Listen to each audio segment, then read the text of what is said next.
What's a man like that doing in a showroom like this?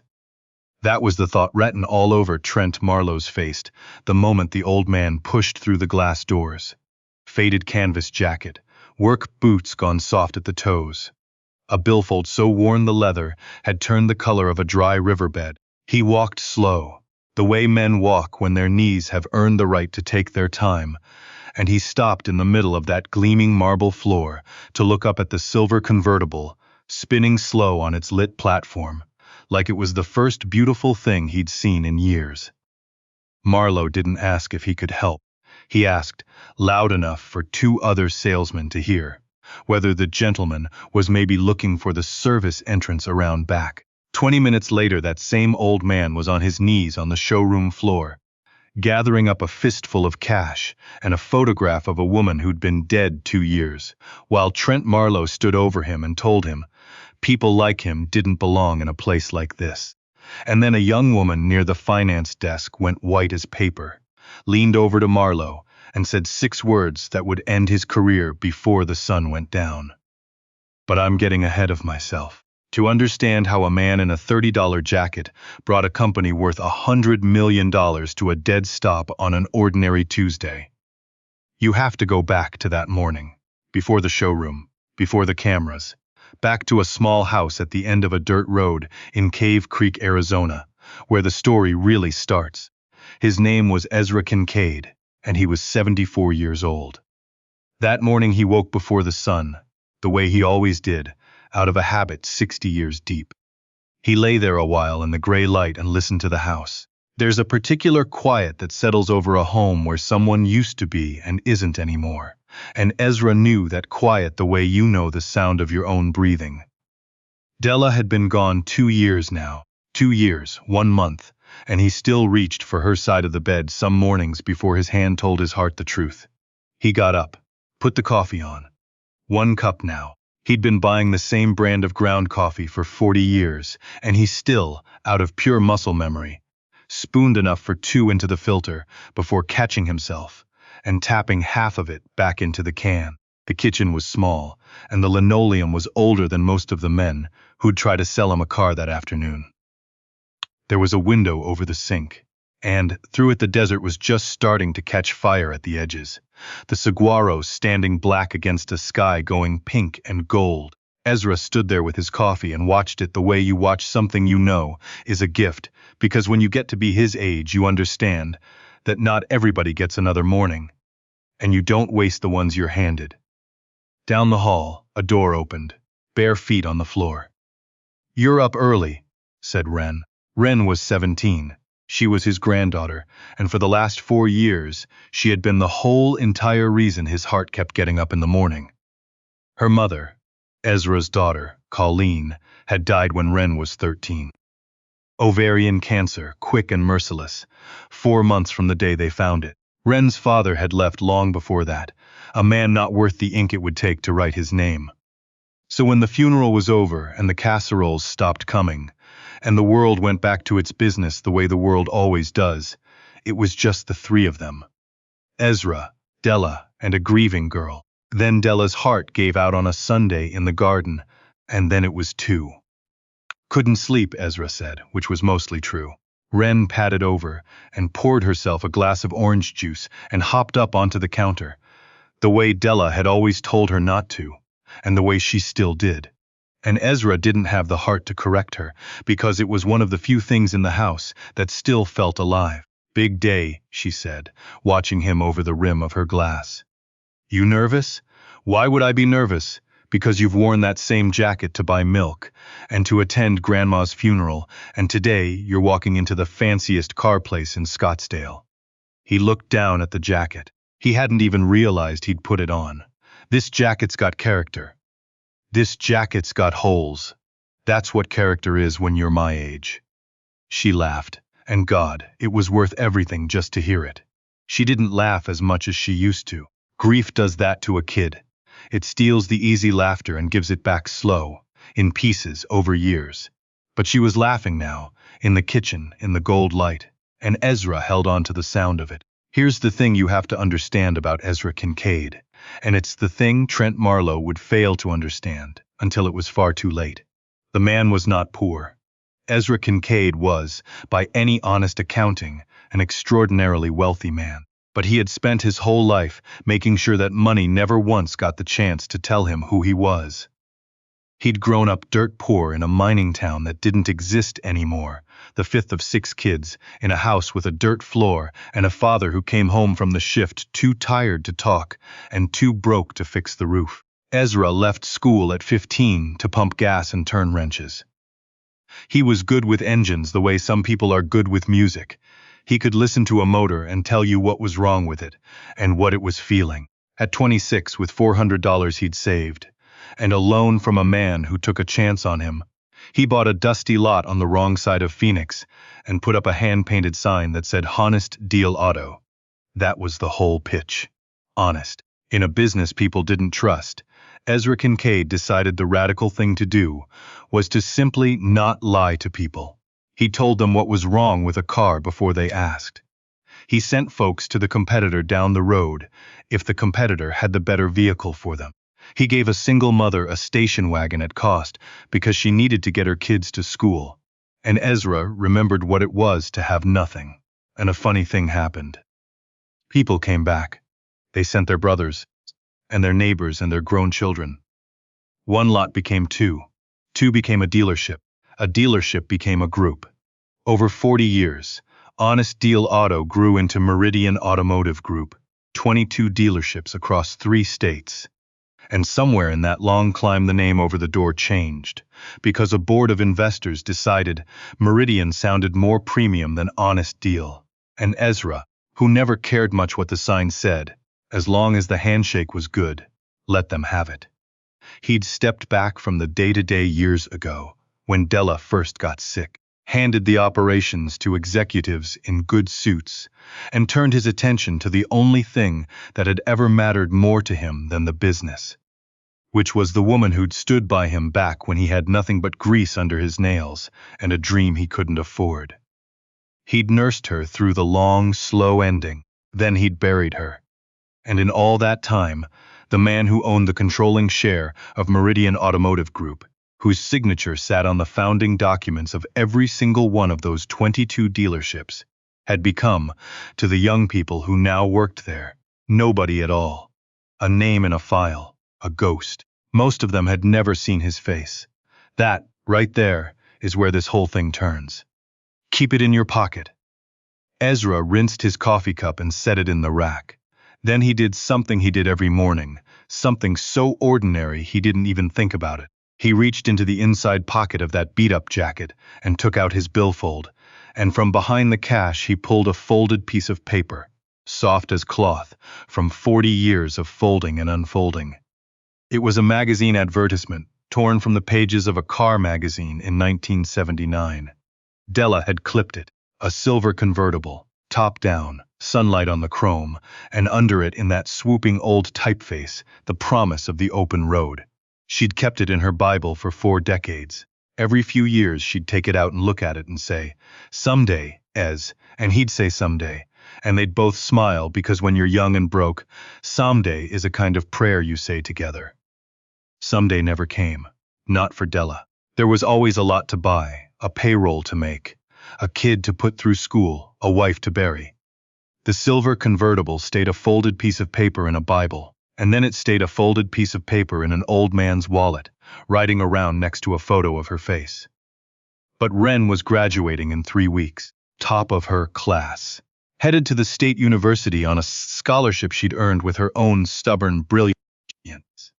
And Ezra had decided, sitting alone at that kitchen table one night, talking to a woman who wasn't there, that his girl was going to drive to her own graduation in the car her grandmother had dreamed about for 40 years. Silver, top down, sunlight on the chrome. He was going to pay cash. He was going to walk in like anybody else, and he was going to buy that car the way he'd bought everything in his life, plain and honest, without making a show of it, because that was the only way Ezra Kincaid knew how to be. "You want me to come with you?" Wren asked, sliding off the counter. "Nah. You've got school. Big test, right? Bio. I'm gonna crush it." "Course you are." He kissed the top of her head, the way he'd been doing since she was small enough to carry. Go on, knock 'em dead. He watched her go. Then he picked up his keys to a 15-year-old pickup with 300,000 miles on it, and a bench seat worn smooth as a saddle, and he drove into Scottsdale to buy a car. The Meridian flagship showroom sat on a boulevard lined with palm trees, all glass and white stone, so bright in the desert sun it looked like a temple. Inside, the air was cold and smelled of leather and money. There was a coffee bar with a machine that hissed like a snake. There was a wall of glass looking out at rows of gleaming machines. And in the center of it all, on a lit rotating platform, a silver convertible turned slow, catching the light, exactly the way it had in a 1979 magazine ad tucked into an old man's wallet. Ezra stopped when he saw it, just stopped, in the middle of the floor, and looked up at it. And for a moment his eyes stung, because it was her car, it was the car she'd wanted her whole life. And here it was, real, spinning under the lights, close enough to touch. That was the moment Trent Marlowe decided the old man was a problem. Now, I want to be fair to Trent Marlowe, so let me tell you exactly who he was. He was 38. He was the top-grossing sales director in the entire Meridian Group, and he never let anybody forget it. He wore a watch that cost more than most of his customers' cars, and he had a way of looking at a person's shoes to decide how much of his time they deserved. He'd had 3 complaints filed against him with the general manager. An elderly couple he'd bullied into a lease they didn't understand. A black surgeon he'd made wait 90 minutes while he verified financing. A young widow he'd talked into add-ons she couldn't afford. Each time, the complaint went into a drawer and stayed there, because Trent Marlowe moved more metal than any 3 salesmen combined, and in the world Trent lived in, numbers bought you forgiveness. He believed the uniform of success, the watch, the suit, the car, was the same thing as being a good man. He'd gotten it backwards his whole life, and nobody had ever made him pay for it. That was about to change. Marlowe crossed the floor to where Ezra stood beneath the convertible. "Sir," he said, "not how can I help you? Just sir, with a little rise at the end, the way you'd say it to a dog that had wandered inside. Can I help you find something? The service department's around the side of the building. You'll want the gray door." Ezra turned. He looked at the young man in the sharp suit and the sharp watch, and he smiled, an easy, open smile, no edge to it at all. "Morning? No, I'm in the right place, I think. I'm interested in this one." He nodded up at the silver convertible. Something flickered behind Marlowe's eyes. Not quite a laugh. Worse than a laugh. A kind of pity. The pity of a man who thinks he's smarter than you. "That one," Marlowe said. "Sir, that's the SL. That starts north of $90,000. That's about what I figured. With the options this one has, you're looking at closer to 110, all right." Marlowe's smile tightened. He glanced over his shoulder at another salesman, a little smirk passing between them, and then he turned back to Ezra and spoke slower, the way people do when they've decided you must be simple. "Sir, I don't think you understand. This isn't the kind of vehicle where we do, buy here, pay here financing. This is a serious purchase. Our finance department is going to run credit, verify income." "Won't be any need to run credit," Ezra said. "I'm paying cash." For a moment, Marlowe just looked at him. Then he laughed. He actually laughed, short and mean, and it carried across that quiet marble floor, so that the woman at the reception desk looked up, and a young man at the coffee bar looked over, and a girl in a Meridian polo shirt. Brand new, first day on the job, name tag that read Iris, froze with a tray of espresso cups in her hands. "Cash," Marlowe said. "You're going to pay $110,000. In cash." "That's right, sir." And now the pity was gone, and something uglier had come up behind it. "I'm going to be honest with you because I don't want to waste your time or mine. This is a high-end retail environment. I've got real customers coming in this afternoon, so how about you do us both a favor?" Ezra's smile faded, but only a little. He'd heard this song before. He'd heard it his whole life, from men who mistook a plain jacket for a small mind. He reached slow into the inside pocket of that jacket and took out the worn leather billfold. "I've got a cashier's check," he said quietly, and enough cash to cover the difference and drive it off the lot today. Now, are you going to sell me a car, son, or are you going to keep talking?" He opened the billfold to show him, and that was when Trent Marlowe made the worst decision of his life. Maybe it was the sun. Maybe it was the calm in the old man's voice. Calm being the one thing bullies can never stand, because calm doesn't give them anything to push against. Maybe Marlowe had simply spent so many years never being told no that his hand moved before his brain could stop it. But he reached out and knocked the billfold from Ezra's hands. Not gently. He swatted it, the way you'd swat away something dirty, and it flew from the old man's fingers and hit the polished marble and burst open. Cash scattered. $100 bills fanned out across the white floor. The cashier's check spun away under a display car. And the photograph, the small, cracked photograph of Della, taken on their 40th anniversary, her face turned up laughing at something he'd said. The photograph skidded to a stop face down in a smear of spilled espresso by the coffee bar. And the magazine clipping, the soft, folded 40-year-old clipping of a silver convertible that a young wife had kept in her Bible her whole life, praying someday. It came loose and fluttered down and landed in the wet in the coffee, the paper going dark as it soaked through. The showroom went dead silent. "Pick it up," Marlowe said, "and take your little garage sale wallet and get out of my showroom before I call security. This is a place of business. We don't have time for people like you playing pretend." Now, I've told a lot of stories in my time, and I want you to understand something about this moment, because it's the moment the whole thing turns on. A weaker man would have shouted. A prouder man would have announced who he was right then and watched Marlowe crumble. "That's what you're wanting him to do, isn't it?" I know. I wanted it too. But Ezra Kincaid didn't do that.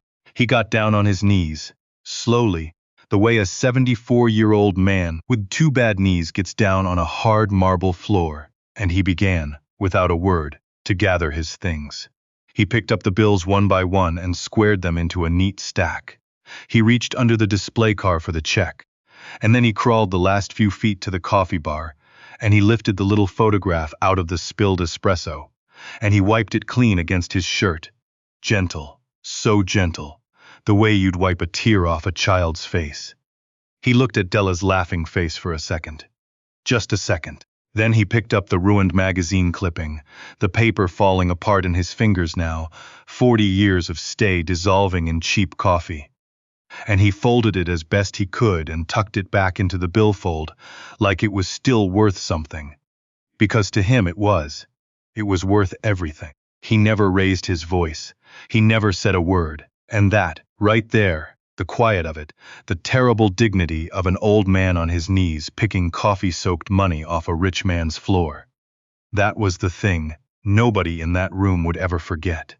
The girl with the espresso tray, Iris, had already set the tray down. Her phone was in her hand. She'd started recording the moment. Marlowe laughed, some instinct she couldn't have explained, telling her that she was watching something that mattered. And now the camera was steady on the old man on his knees. She was crying quiet, and still she kept it steady, because some part of her, a part wiser than her 19 years, knew that the world needed to see this. Ezra got himself to his feet. It took him a while. Nobody helped him. Marlowe stood there with his arms crossed, watching, that little smirk back on his face, certain he'd won. The old man turned to go. And it was right then, as Ezra Kincaid took his first step toward the door, that Marisol Vega came out of the finance office holding a folder. Marisol was 26, 3 years with the company, sharp as a tack, and hoping to make finance manager by the end of the year. She'd come out to ask Marlowe a question about a lease, and she'd stopped cold at the scene in the showroom. The cash, the silence, the old man. And then she'd seen his face. She'd seen that face before. Not in person, in a photograph. A black and white photograph that hung in the executive corridor upstairs in a frame above a small brass plaque. A young man in front of a hand-painted sign, grinning, a wrench in his hand. She'd walked past it 100 times. She'd read the plaque 100 times. The folder slipped out of her hands. She crossed the floor fast, heels clicking, and she caught Trent Marlowe by the arm and pulled him around, and she said it low, right into his ear. But in that silent room, everybody heard it anyway. Trent, that's Ezra Kincaid. He owns this company. I want you to picture it, because it's a thing you don't get to see very often in this life. A proud man understanding, all at once, exactly what he's done. The color left Trent Marlowe's face in stages. First his smirk, which just came apart, the muscles forgetting how to hold it. Then the blood drained out of his cheeks, and his lips went the gray of old ash. His mouth opened. Nothing came out. He looked at Marisol, and he looked at the old man in the doorway, and you could see him doing the math, the terrible falling arithmetic. The founder, the owner, the man whose signature was on the paper that made Trent Marlowe's whole gilded life possible. Down on the floor, picking up coffee-soaked money, while Trent stood over him and called him nothing. No, Marlowe said.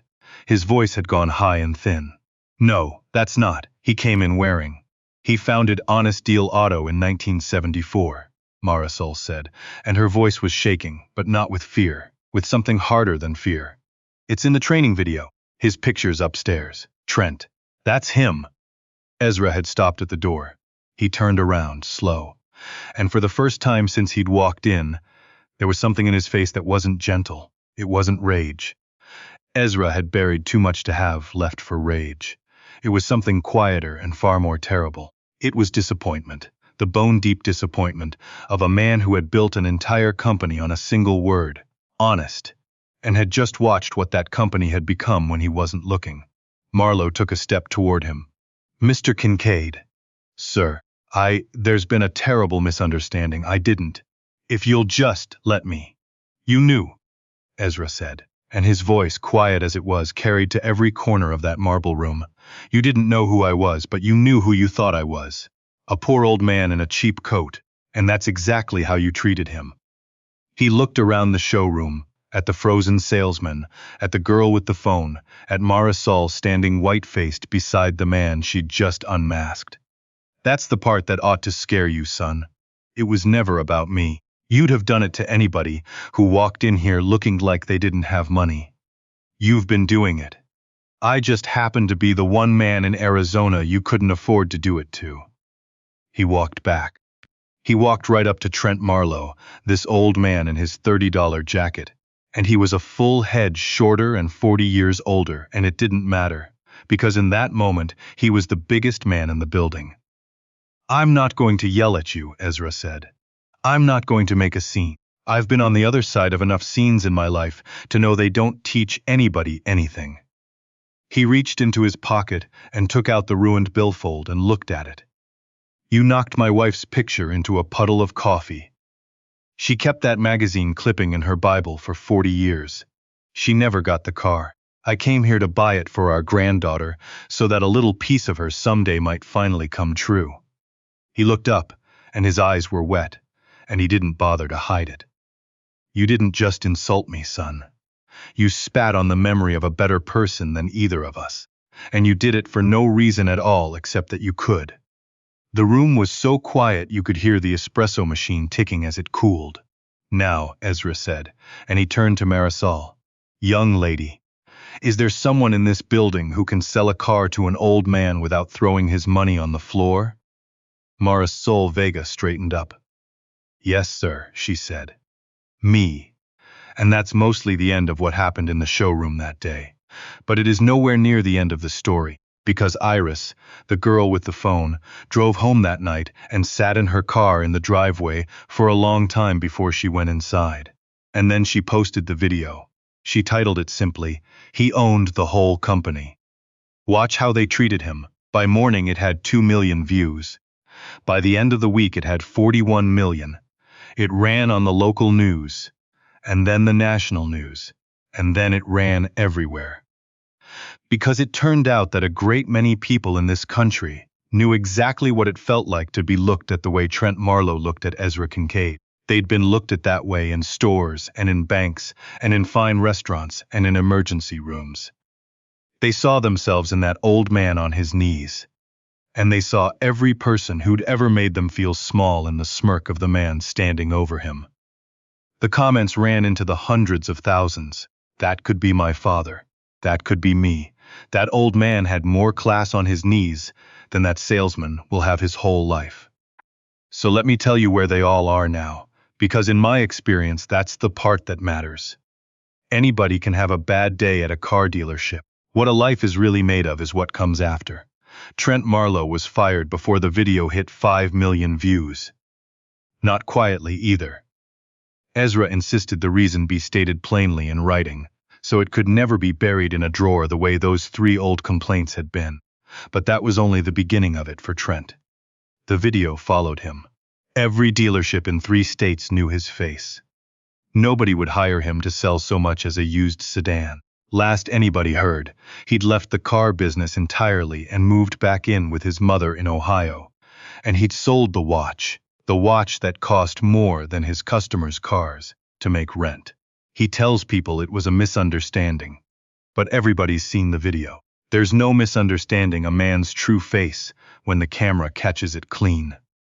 Maris Solvega sold Ezra Kincaid the silver convertible that same afternoon at cost, because he asked her to, and because she wouldn't have taken a commission on it for anything in the world. 3 months later, Ezra promoted her past the finance manager job she'd been hoping for, and made her the general manager of the entire flagship store.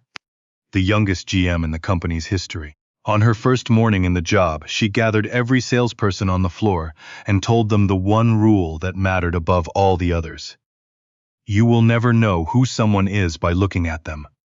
So you will treat every single person who walks through that door like they own the place.